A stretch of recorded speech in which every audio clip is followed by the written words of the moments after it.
और आज सुबह तक 19 पार्टियां होंगी। तो साफ दिखाता है कि जो मौजूदा जो सरकार है, जो किसानों पर काला कानून थोपना चाहती है, ये किसानों के अस्तित्व का सवाल है और लगभग देश के 80% आबादी को प्रभावित करता है ये कानून। और किसान कई महीनों से लगातार एक ही बात कह रहे हैं कि ये काला कानून उनको नहीं चाहिए। बड़ी स्पष्ट बात है, किसानों को पता है कि उनका हित किसमें है, भला किसमें है। जब किसानों को आपत्ति है इस काले कानून से, तो सरकार की आखिर कौन सी ऐसी बेचैनी है कि जबरदस्ती जबरन ये काला कानून जो है वो किसानों पर, देश के 80% लोगों पर थोपना चाहते हैं। आखिर कौन सी ऐसी मजबूरी है? हम लोग बार बार कहते रहे हैं कि अन्नदाताओं को जो सम्मान मिलना चाहिए, जो एमएसपी मिलना चाहिए, वो इस कोई कानून में, तीनों कानून में नहीं है, उसका जिक्र नहीं है। ये पूरा कानून जो है अन्नदाताओं के लिए नहीं बल्कि फंड दाताओं के लिए। पूरे देश भर के किसानों का जमीन जो है पूंजीपतियों के हाथों में सौंपने की ये तैयारी चल रही है।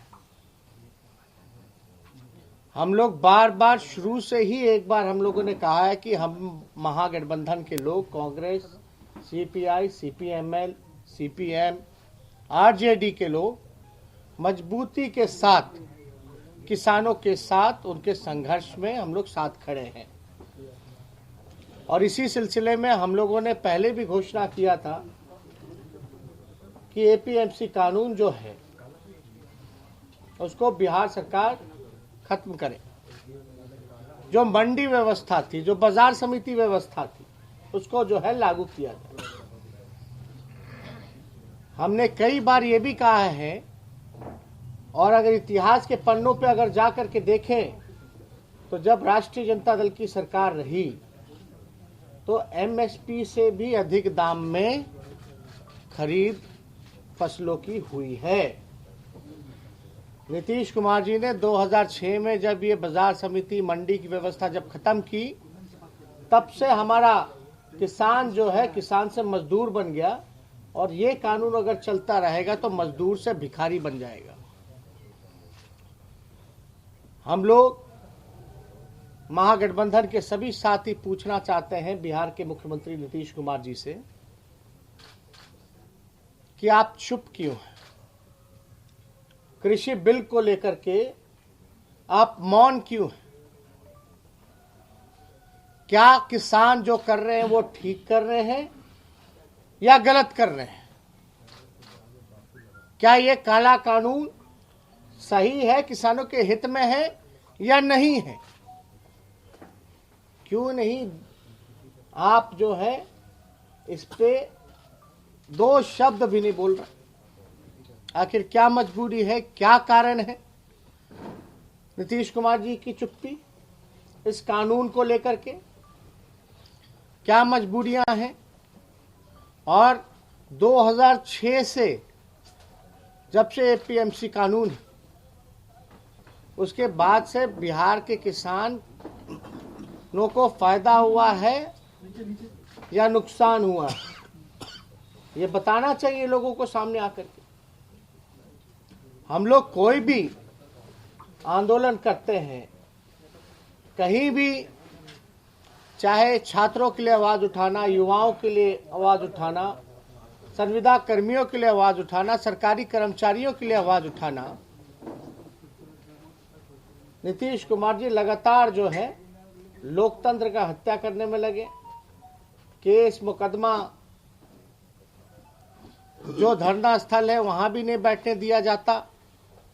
आप लोग सब लोगों ने देखा होगा। किसान को लेकर के सबसे बड़ा सवाल है, बिहार में अभी नीतीश कुमार जी जो है डीजल का दाम जो है महंगा करने जा रहे हैं।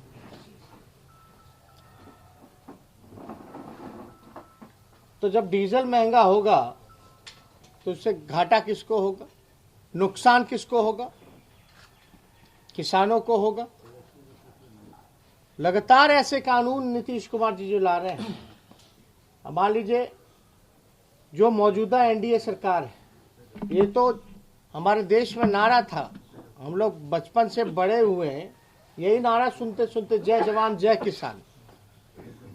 ये भाजपा के लोग तो जवान और किसान में ही लड़ाने का काम कर दिया। किनके लिए? फंडदाताओं के लिए। और माफ कीजिएगा, जो जवान हैं वो भी अधिकतर जो है किसान परिवार से ही आते हैं, और जवान भी इस सरकार को लेकर के आक्रोश में है।